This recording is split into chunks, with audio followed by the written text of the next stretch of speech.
I thought it would be fun to go and repurpose some of the talks that I've given over the years as some YouTube videos. And you can't do a talk in the Church of Jesus Christ of Latter-day Saints without introducing yourself. So I'm David Daniels.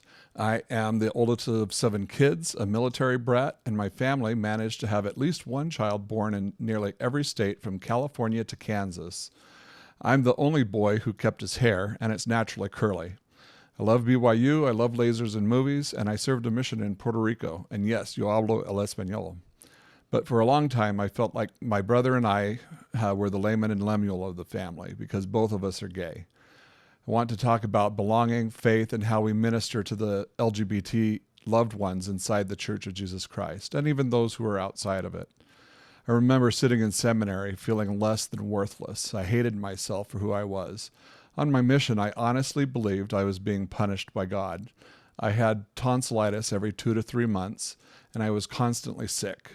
I tried to bargain with God. I promised him that if I went on a mission, got married in the temple, and had children, then maybe he would turn me straight. But that's not how it works. Eventually, my temple marriage ended in divorce, and I stepped away from the church for many years. Slowly, my family began inviting me to Sunday dinners. That may not sound like much, but it was a sacrifice. I was commuting to Utah County 6 to 7 days a week and spending time with family. One night, without warning, my dad asked me to say a prayer. It was the first time I had prayed vocally in years. People often ask why I returned to church. I can't point to any one dramatic event. It was gradual, quiet, led by the Spirit. My family ministered to me without even realizing it. They loved, they didn't lecture, they didn't shame, and slowly I remembered what they taught me as a child. Most of all, I felt a growing desire to be with my family forever.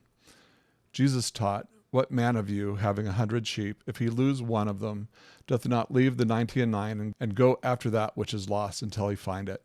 And when he finds it, he layeth upon his shoulders, rejoicing." This is how Christ ministers, not with shame, not with pressure, but with relentless love. Before we can minister to others, we need a firm foundation in the gospel of Jesus Christ. Jesus taught, "A wise man built his house upon a rock. When the storms came, the house stood." Our rock is Jesus Christ and his atonement. In Mosiah 18, we covenant to bear one another's burdens, to mourn with those that mourn, comfort those who stand in need of comfort.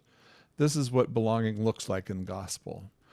I remember waiting outside temples while my siblings were sealed. I knew the church was true, and yet I felt alone. President Henry B. Eyring shared this powerful counsel. "You are worrying about the wrong problem. You just live worthy of the celestial kingdom, and the family arrangements will be more wonderful than you can imagine. That gives me peace." What can we do, or anyone struggling with faith? First, love. Always. When someone leaves the church, we often don't know the years of struggle behind that decision. I struggled silently from age 12 to 27. My parents learned in one day that they had 2 gay sons. People don't need lectures. They need a friend. Jesus said, "Love one another as I have loved you." If we overreact, apologize. Don't assign blame. Find trusted people and leaders who understand LGBT experiences and pray.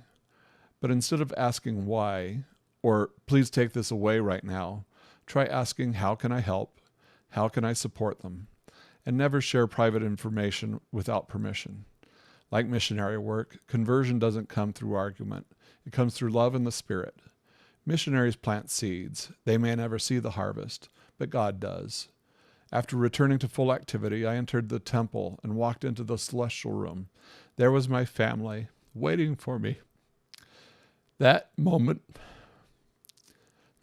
changed everything. In conference, Sister Tamara W. Ruina shared a powerful metaphor. Judges don't only score a diver on execution, they factor in a degree of difficulty. Everyone is diving with their own difficulty, and only Christ truly knows how hard each dive is. He understands, and he never stops reaching for us.